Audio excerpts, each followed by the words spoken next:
Good morning guys, in front of me is TCL for the NxtPaper, and let me show you how to apply dark dim. At first open the settings, then find and select display, and now select the dark dim.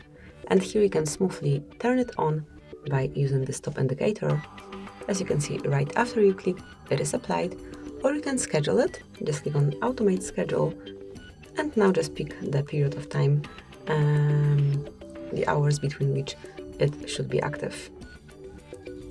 Tap on OK, and from now on every day between 11 and 5 dark dim would be active.